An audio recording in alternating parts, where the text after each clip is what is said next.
4세대 소렌토 시승회에 나와서 시승을 하고 있습니다. 뭐 이 화면으로 보이실지는 모르겠는데 지금 시승차안이 좀 썰렁하죠. 혼자 타고 있는데 코로나19 확산 방지 차원에서 부득이하게 저 혼자 이렇게 소렌토를 시승을 하게 되었습니다. 이렇게 앵글도 좀 다양하게 보여드리고 이광 기자님과 이런저런 말도 하면서 더 많은 정보를 전해드려야 되는데 시승 여건상 그렇지 못한 점 양해 부탁드립니다. 위에 것들 없이 오늘도 혼자 왔어요. 안 해로워요. 이광 기자님 안 보고 싶습니다. 자, 서론이 길었네요. 그렇다면 지금부터 4세대 소렌토 시승을 시작해 보도록 하겠습니다.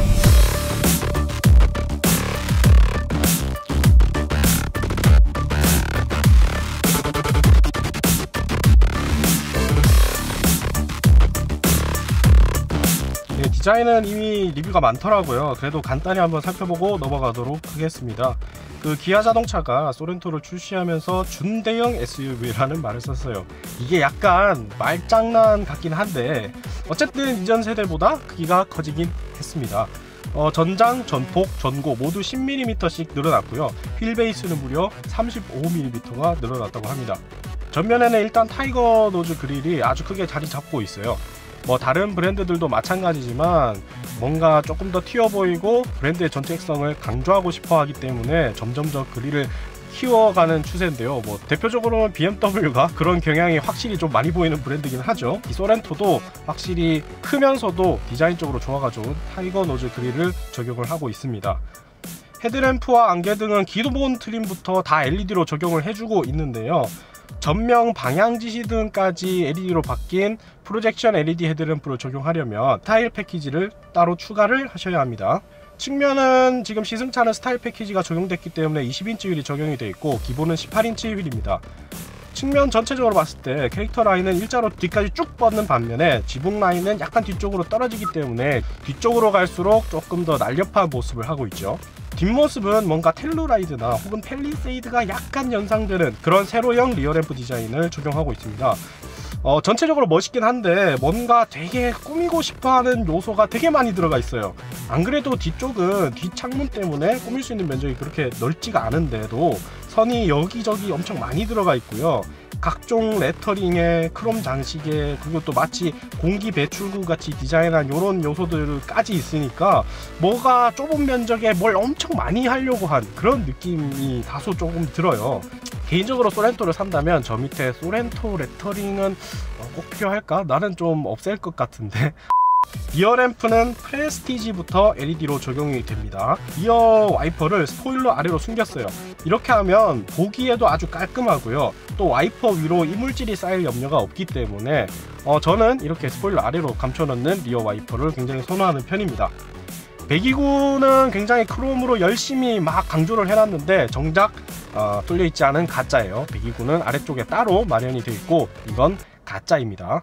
실내도 간단히 한번 알아보도록 하겠습니다. 일단은 저는 되게 꼼꼼한 마감이 인상적이었습니다. 보통 차들이 운전석에서 멀어질수록 마감에 인색한 경우가 많거든요. 그렇다고 뭐 날카롭게 마감을 하고 뭐 그런 말이 아니라 버튼을 넣더라도 그 버튼이 필요해서 그냥 띡 달아놓은 그런 느낌으로 마감을 하는 경우가 많아요. 근데 이 소렌토는 뭐 3열 온도를 조절하는 다이얼이라든가 트렁크 해치에 달린 전동식 트렁크를 여닫는 버튼이라든가 이런 부분을 보면 필요해서는 버튼을 달아 놓더라도 뭔가 그 반광 크롬으로 이렇게 꾸밈을 넣는다든가 버튼에 프린트 되어 있는 그런 아이콘들도 되게 해상도가 높고 깔끔하게 프린트 되어 있다든가 꼼꼼하게 신경을 써서 잘했다 라는 생각이 들어서 되게 인상적이었습니다. 그리고 계기판에 12.3인치 FHD 계기판이 들어가 있고요. 센터 페시아 모니터도 10.25인치가 들어가 있습니다. 패널이 뭔가 좀 하나로 이어져 있긴 해요. 이어져 있긴 한데 뭐 이게 요즘 추세라면 추세죠. 뭐 벤츠도 그렇고 현대도 그렇고 센터 페시아 LCD를 이렇게 마치 하나의 패널인 것처럼 그렇게 연결하는 게 뭐 유행 아닌 유행인데 이 소렌토는 그것과 비슷한 레이아웃을 하고 있긴 합니다만 이 계기판의 모니터가 안쪽으로 들어가 있고요. 이 플라스틱 패널 자체만 하나로 연결되어 있어서 그 다른 차들의 느낌과는 조금 더 다른 것 같아요. 엄밀히 말하면 이건 뭐 플로팅 타입에 가깝다고 봐야겠죠. 네. 12.3인치 계기판을 모드에 따라서 그래픽도 아주 화려하게 변하고요. 그 다음에 해상도도 굉장히 좋습니다. 정보도 다양한 걸 보여줘요. 운전자 주의 수준도 보여주고요, 타이어 공기압, 요소수 레벨도 보여주는데 이 게이지가 약간 실린더 모양으로 굉장히 세련되게 표시가 되어 있네요. 가끔 요소수를 안 채우고 다니시는 분들도 있더라고요. 근데 이렇게 SCR이 장착된 차에 요소수를 채우고 다니지 않게 되시면 일부 브랜드 같은 경우에는 뭐 출력을 저하시킨다거나 뭐 시동을 안 걸게 만든다거나 그런 페널티를 주는 경우도 있고, SCR 자체에도 굉장히 큰 무리가 간다고 합니다. 그렇기 때문에 주기적으로 요소수 레벨을 꼭 확인을 하셔가지고 채우고 다니시길 권장을 드립니다. 네, 저희 회사 차에 마침 그 요소수가 있어가지고 들고 왔는데 유록스라는 제품이에요.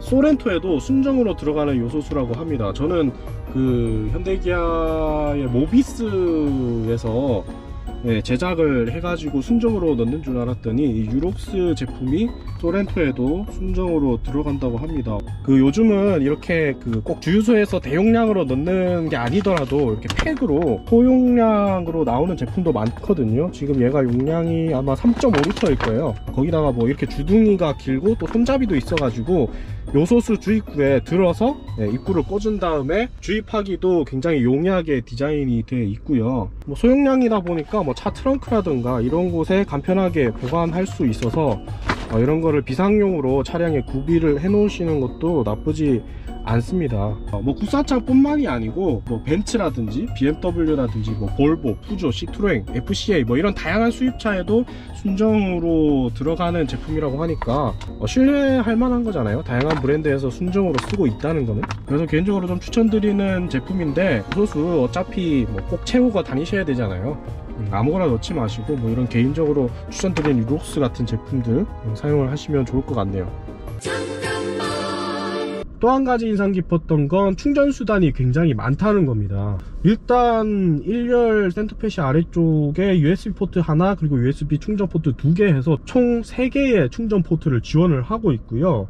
아쉽게도 센터 콘솔 안에는 따로 충전 수단이 없고, 그리고 이 시트 뒤에 하나씩 USB 충전 포트가 있고, 여기 중앙에도 따로 USB 포트가 하나 있거든요. 그리고 3열에도 좌우측에 각각 하나씩 USB 포트가 있어요. 그러니까 USB 포트만 지금 3개, 3개, 2개 해서 총 8개가 있는 거거든요. 거기다가 뭐 뒤쪽에 12V 단자 하나 있죠. 트렁크 쪽에 또 12V 단자 하나 있죠. 220V 충전 단자 있죠. 휴대폰 무선 충전도 따로 또 지원을 해주고요. 뭔가를 충전할 수 있는 수단이 굉장히 많습니다. 그리고 디자인적인 부분에 있어서는 앰비언트 라이트가 꽤나 인상적이었어요. 이렇게 음각으로 파진 무늬 안에 그 사이사이로 앰비언트 라이트가 불을 빛을 내주거든요. 참고로 소렌토는 5인승, 6인승, 7인승 이렇게 구성으로 선택을 하실 수가 있는데, 6인승은 보시는 것처럼 독립식 시트가 적용이 되고 추가 가격은 60만원 정도고요. 7인승은 일체형 시트가 적용이 되고 70만원을 추가를 하셔야 선택을 하실 수가 있습니다. 2열에서 인상적이었던 건 요 컵홀더입니다. 사실 다른 차들은 컵홀더를 팔걸이에다가 따로 마련을 해 놓는다거나 도어 포켓 쪽에 물병을 넣을 수 있도록 홈을 파놓는 경우가 있어요. 근데 지금 저희 시승차 같은 경우에는 6인승 모델이기 때문에 따로 독립식 시트가 2열에 적용이 되어 있거든요. 그렇다 보면 컵홀더를 넣기가 되게 자리가 애매하잖아요. 그래서 컵홀더를 안 만들 수도 있는데, 이 소렌토 같은 경우에는 여기 문에 컵홀더를 따로 마련을 해놨어요. 여기는 음료수를 꼽아서 그때그때 마시기가 굉장히 편리하잖아요. 위치도 딱 팔이 바로 닿는 위치에 있고요. 그러다 보니까 이 부분이 굉장히 인상적이었습니다. 자, 2열 좌석은 수동으로 조절할 수 있게끔 다 마련이 되어 있고요. 네, 팔걸이는 단계를 아주 여러 단계로 이렇게 높이에 원하는 높이를 조절을 하실 수가 있습니다. 공간을 한번 알아볼까요? 시트를, 이 시트가 엄청 슬라이딩이 굉장히 되는 폭이 굉장히 넓어요. 지금 이게 가장 앞으로 당긴 거고, 지금 운전석을 제 시트 포지션에 맞춰 놨거든요. 시트를 가장 앞으로 당겼는데도 주먹 하나가 들어가고도 한 손가락 2개 정도가 들어가요. 한 이 정도의 공간이 있거든요. 지금 2열 시트를 제일 뒤로 하면 뭐 주먹이 의미가 없을 정도예요. 한 3개 하고도 손가락 2개가 더 들어가는 정도. 머리는 썬루프가 들어가서 낮아지긴 했는데 그래도 세운 주먹 하나가 넉넉하게 들어가네요. 시트 각도를 가장 머리 공간이 좁을 수 있도록 세워놓은 상태거든요. 그런데도 불구하고 지금 주먹이 하나가 딱 들어간다. 그리고 각도는 이게 최대로 지금 눕힌 상태고요. 이렇게 가면은 헤드레스트도 굉장히 머리를 잘 받쳐주기, 편하게 잘 받쳐주기 때문에 장거리를 가실 때 아주 편안하게 가실 수 있을 것 같아요. 아, 힘들어, 잠 온다. 자, 3열 공간도 한번 알아볼 텐데, 일단 시승차는 6인승이기 때문에 중간이 뚫려 있어요.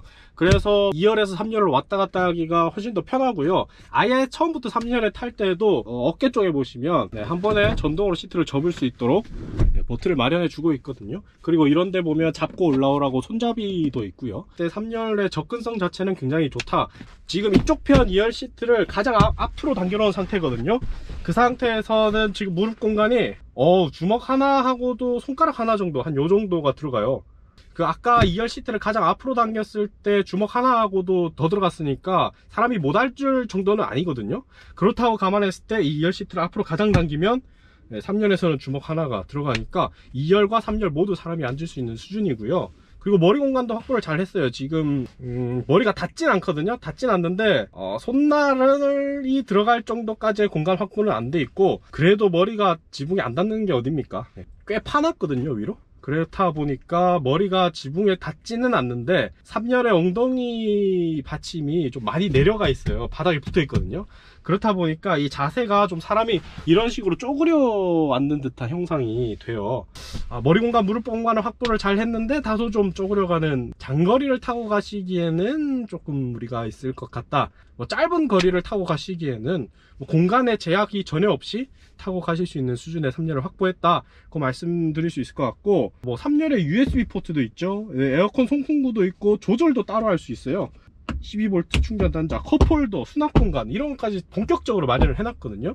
이렇게 뭔가를 많이 마련해놨다는 건 실제로 3열에 타서 가세요 라는 의도가 다분히 보이는 점이죠. 그래서 쪼그려가는 점만 뺀다면 3열의 거주성도 나쁘지는 않다.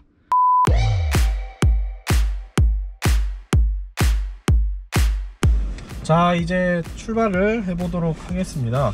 출발하기 전에 제가 한 가지 재밌는 기능을 발견했는데, 재미있다기보다는 흥미롭다고 해야 될까요? 기어 노브가 지금 다이얼식으로, 전자식으로 적용이 되어 있습니다. 근데 제가 지금 출발을 하려고 파킹 브레이크를 해제하고 기어노를 넣으니까 현재 변속단이 선택되었습니다 라고 알림을 해줘요. 그 기어 변속이 어떻게 됐다고 크게 알림을 해주는 건 원래 현대 기아차에서 제공을 해주지 않던 기능이거든요. 제가 봤을 때는 그 얼마 전에 일명 팰리세이드 전복 사고라고 해가지고 논란이 됐던 적이 있잖아요. 제가 알기로는 그 당시에 운전자가 후진 기어를 한번 체결하고 후진을 한 다음에 한 번 더 후진 기어를 체결하고 앞으로 가서 그렇게 시동이 꺼진 사태가 발생했던 걸로 알고 있는데, 그 당시에 팰리세이드 전복 사고를 의식해서인지 해결이 됐다고 알림을 주는 기능이 추가가 됐네요. 아무래도 현대 기아차가 국산 브랜드다 보니까 국내 이런저런 이슈에 신차가 나올 때 그때그때 잘 대응을 해주는 것 같습니다. 사실 소렌토 같이 대한민국 남녀노소, 대한민국 뿐만이 아니죠, 전세계 남녀노소가 큰 어려움 없이 누구나 태워야 되는 차가 이 바로 소렌토 같은 차 아니겠습니까? 그만큼 시 포지션 조절 폭이라든가 이런 것들이 뒷받침이 돼야 되는데, 출발 전에 직접 시트 포지션을 조절을 해보니까 조절폭이 넓습니다. 저는 늘 그렇듯이 가장 낮은 시트 포지션으로 운전을 하고 있는데, SUV라 기본적인 지상고가 있는 걸 감안하면 껑충한 시트 포지션을 보여주진 않아요. 이 높이를 높여보니까 거의 제 머리가 천장에 닿을 정도까지 올라가거든요. 그렇다 보니까 키가 작으신 분들도 충분히 자신의 마음에 드는 시트 포지션을 유지를 하실 수 있을 것 같고, 다만 지금 제가 가장 낮은 상태에서 앉아보니까 이 보니 끝을 감안하기가 조금은 어려워요. 물론 시트 포지션을 높이시면 충분히 양쪽 보니 끝도 감안이 되기 때문에 운전에 다소 서투신 분들도 어렵지 않게 본인이 원하는 시트 포지션을 맞추실 수 있을 것 같습니다.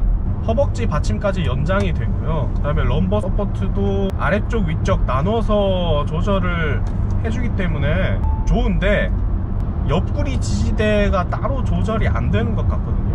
제 기준에서는 제가 딱히 날씬한 편도 아닙니다만 제가 앉았을 때는 조금 이 옆구리가 약간 허전한 감이 없지 않아 있거든요. 물론 SUV들은 옆구리 받침이 깊게 파져 있으면 타고 내리기 더 어렵거든요. 그렇기 때문에 SUV들은 이 옆구리 받침의 깊이를 뭐 세단이나 이런 차들보다는 조금 더 낮게 설정하는 경우가 있는데, 깊이는 꽤 깊은데 이게 좀 옆으로 이렇게 많이 퍼져 있는 형상이라서 몸이 좀 안에서 이렇게 놀 수밖에 없는 구조거든요. 스포티한 느낌을 좋아하다 보니까 조금 더 이렇게 모아지는 기능이 있었으면 좋았을 것 같은데 라는 생각이 듭니다.